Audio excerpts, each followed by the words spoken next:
Kamu lagi dengerin Haskes Mariasa Podcast. Hai, pada podcast kali ini kita akan membahas tentang sekolah digital. Tapi sebelum itu kita kenalan dulu nggak sih Kak? Karena tak kenal maka harus berkenalan. Perkenalkan, nama aku Muhammad Rehan Rahman Bahtiar Effendi, biasa dipanggil Raihan, dan aku Nian dari Nadia Uya, biasa dipanggil Darin. Di sini kita sebagai peserta lomba podcast SMA Awards 2022, perwakilan dari SMA Negeri 8 Malang.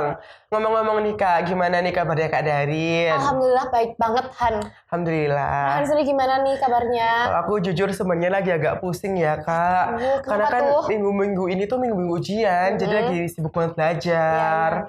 Tapi Kak Darin tau gak sih Kak? Kenapa? Aku sekarang belajar udah gak pakai buku loh. Hah? Kamu udah hafal materi di luar kepala gitu? Di luar nalar gitu? Enggak dong, aku tetap belajar tapi udah secara digital. Jadi udah pakai e-book, video materi belajar online, PowerPoint, dan lain sebagainya. Jadi gampang banget sekarang kalau mau belajar. Bener sih Han, apalagi ya sekolah kita tuh udah nerapin sekolah digital. Nah tapi tuh Kak, sebenarnya tuh aku masih bingung tentang istilah sekolah digital tuh kayak apa sih Kak? Jadi ya Han ya, sama teman-teman yang ada di rumah, sekolah digital itu adalah lembaga pendidikan yang emang ngejalanin kegiatannya itu secara terintegrasi berbasis teknologi digital. Jadi pihak di dalamnya tuh ya kayak pengajar, peserta didik itu dapat berinteraksi secara daring atau online. Pantesan Kak, aku tuh akhir-akhir ini tuh sering banget dapat tugas. Yang itu tuh dari pengerjaannya ya, pengumpulannya udah semuanya secara online. Contoh nih Kak, kemarin banget, ini baru kemarin banget nih. Aku dapat tugas. Nah, biar kita dapat soalnya nih, kita harus scan dulu. Terus jawabannya kita jadikan PDF dan dikumpulinnya di Google Classroom. Bener sih Han, teman-teman di rumah tuh juga pasti relate karena kemarin tuh aku juga dapat tugas buat bikin poster. Nah dulu tuh ya kalau mau bikin poster itu kita harus ke toko alat tulis dulu. Bener banget. Habis itu kita cari kertas asturo, kertas lipat, pensil warna sama spidol. Jadi kayak ribet dan banyak banget. Tapi sekarang kita tinggal buka laptop, terus kita cari Canva ya. Bener. Kita buka aplikasi edit online. Terus jadi deh posternya. Dan pengumpulannya juga nggak jauh-jauh dari Google Classroom. Berarti ini keren banget gak sih Kak? Karena sekolah digital ini akhirnya pembelajaran kita jadi lebih efektif dan efisien. Bener banget Han. Tapi aku mau ngasih teman-teman yang di rumah sama kamu nih ya, sekolah digital tuh nggak cuma itu aja loh. Ada apa aja tuh Kak? Jadi sekolah digital itu ada 3 jenis. Ada 3. Yang pertama ada sekolah digital 1.0, sekolah digital 2.0, dan yang terakhir ada sekolah digital 3.0. Oke nih, kayaknya ada 3 nih. Terus kalau sekolah kita nih kira-kira masuk yang mana nih? Jadi sekolah kita itu udah masuk di sekolah digital 2.0. Jadi di sini tuh mengoptimalkan teknologi digital untuk proses belajar mengajar. Biasanya sekolah yang udah ada di tahap ini itu udah ada learning management systemnya sendiri. Learning management system sendiri. Terus habis itu udah ada menyediakan buku digital atau e-book tadi ya. Yang tadi kamu bilang, dan yang terakhir ada sistem informasi digital.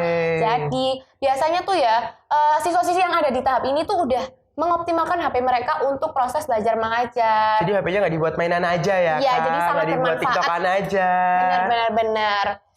Nah terus nih Kak, tadi kan Kak Darin udah jelasin nih tentang sekolah digital 2.0 ya? Iya. Nah terus kalau bedanya sama sekolah digital 1.0 sama 3.0 ini apa sih Kak? Nah bedanya ya Han ya, sama teman-teman yang di rumah nih harus dengerin banget.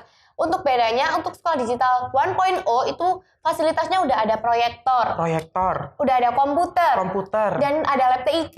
Kayak kita nih sekarang di lab TIK.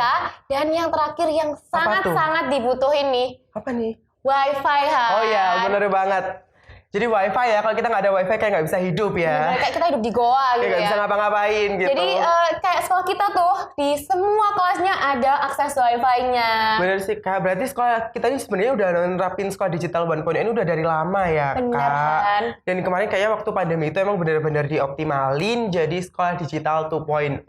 Bener banget Han, jadi semoga ya sekolah kita ini meningkat jadi sekolah digital 3.0. Amin. Jadi sekolah digital 3.0 ini sistem belajarnya udah komprehensif, kurikulumnya udah berbasis ICT, dan yang terakhir nih, canggihnya lagi nih teman-teman. Apa tuh Kak? Yang belajar tuh nggak cuma kita sebagai siswa. Terus siapa nih? guru-guru nih juga ikut belajar untuk menerapkan metode pembelajaran digital dengan baik. Oke, berarti di sekolah digital 3.0 ini guru-gurunya juga ikut belajar ya, Kak? Udah sama-sama belajar ya kita. Bener banget. Ya sih, Kak, bener juga. Karena kemarin juga kayaknya habis pandemi itu yang mengubah metode pembelajaran nih, yang awalnya kita semua pakai kertas, terus sampai paperless, dan akhirnya sekarang ke digital. Dan kita juga perlu adaptasi nggak sih, Kak, dengan perkembangan teknologi sekarang nih ya. Apalagi Kak Darin tahu nggak sih, Kak? Kenapa tuh? Kemarin aku sempat baca nih di websitenya Kominfo bahwa penggunaan internet nih yang awalnya berpusat di perkantoran, sekarang tuh lebih banyak penggunanya tuh di pemukiman. Oh ya? Bahkan peningkatannya itu hingga 30-40% dari jumlah awalnya. Oh, jadi sangat meningkat nih ya? Yes, benar, Kak. Tadi kamu juga bilang di pemukiman ya? Berarti itu mencakup sekolah juga nggak sih? Iya, mencakup sekolah juga dong, Kak. Dan mungkin karena itu juga, sekarang banyak sekolah nih yang menggunakan sekolah digital di metode pembelajarannya. Iya, benar. Dan ngomong-ngomong nih ya, Kak, kalau misalnya kita lagi ngomongin sekolah digital nih, kan pasti banyak banget juga ya manfaat yang kita dapetin ya. Dan yang pertama pastinya aksesnya lebih mudah dong. Yang kedua, waktu belajar kita lebih fleksibel. Fleksibel. Dan wawasan yang kita dapetin lebih luas pastinya. Benar Karena kan sekarang nih ya, kalau kita mau cari apa-apa nih, tinggal buat Google aja, kita search langsung keluar tuh semuanya. Jadi gampang banget ya sekarang. Bener. Nah, tapi ya aku tuh kepikiran sekolah digital itu belajarnya kan online ya berarti. Itu kadang tuh bikin males tau gak sih, Han? Bener sih emang. Kan kita belajar di platform digital tuh ya. Banyak banget hiburannya dan gampang banget untuk ke distract. Contohnya nih ya, kemarin tuh aku belajar di HP. Habis itu ada notif TikTok tuh. Waduh, notif TikTok nih. Habis itu aku pencet, terus aku scroll sejam, 2 jam. Waduh, jadi lupa deh sama tugasnya, bener. Jangan-jangan yang di rumah juga gitu juga nih. Kayaknya gitu sih, Han. Waduh. Nah, tapi nih Kak, aku ada tips juga nih buat Kak Darin dan teman-teman semuanya. Biar nggak ke distract nih waktu lagi belajar. Apalagi kalau masalah notif-notif ya kan. Kalau notif-notif sebenarnya gampang nggak sih, Kak? Tinggal dimatiin aja ya notifnya. Iya sih, Han. Tapi Kak, aku ada punya nih yang terpenting. Yang sangat utama. Pokoknya yang di segala-galanya, yang harus ada di dalam hati kita. Apa tuh, Han? Yaitu adalah niat. Jika niat kita sudah kuat untuk belajar, insya Allah akan terhindar dari segala godaan. Godaan setan, ayam, promo GoFood, apapun itu. Banyak ya godaannya. Iya. Tapi Han, aku tuh kepikiran satu hal lagi. Apa nih, Kak? Gimana sama teman-teman kita yang ada di daerah pelosok. Nah, jaringan internet mereka tuh kan nggak rata ya. Jadi pendidikan yang mereka dapetin itu beda sama kita-kita yang ada di kota. Nah, tapi nih Kak, kemana aku juga sempat baca nih, di Kominfo lagi nih, balik lagi ke Kominfo, bahwa di daerah tertinggal pun, itu ada peningkatan penggunaan internet sebesar 23%. Jadi di daerah tertinggal pun, mereka juga ada peningkatan. Mungkin karena pandemi juga kemarin ya Kak, yang full belajar online itu, gitu. Jadi penggunaan internet ini udah sangat dioptimalin ya, apalagi di daerah pelosok. Jadi nggak cuma di kota aja gitu. Yes, bener banget sih Kak. Karena juga perkembangan teknologi nih ya, yang sekarang udah semakin maju, dan khususnya nih pada bidang pendidikan, kan sangat berpengaruh ya, dari manfaatnya tadi, keefisienannya, waktunya lebih fleksibel, dan manfaat lainnya. Ya walaupun memang ada sedikit kendala-kendala lah ya, yang kita harus hadapi nih ya, tapi ada solusinya juga. Benar banget, Han. Namanya kekurangan itu pasti ada penyelesaiannya. Kayak tips and trick yang aku sama Rehan sampaikan tadi. Bener banget.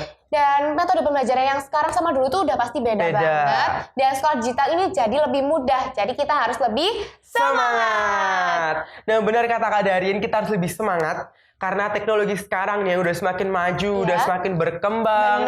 Semuanya udah serba ada, serba mudah semuanya. Jadi tidak ada kata untuk mengeluh. Nah, Han, kayaknya udah nggak kerasa nih ya. Kita udah nemenin temen-temen yang ada di rumah itu udah 5 jam. Waduh, enggak dong Kak. Kalau 5 jam ya di rumah sampai tidur. Sampai, udah mimpi kali ya. Iya. Oke. Anyway, teman-teman, thank you ya buat teman-teman yang udah dengerin dan nonton kita sampai akhir. Semoga bermanfaat. Semoga ada ilmu yang bisa diambil. Amin. See you on the next podcast. Aku Darin. Aku Raihan. Only on Haskes Mariasta Podcast. Bye-bye.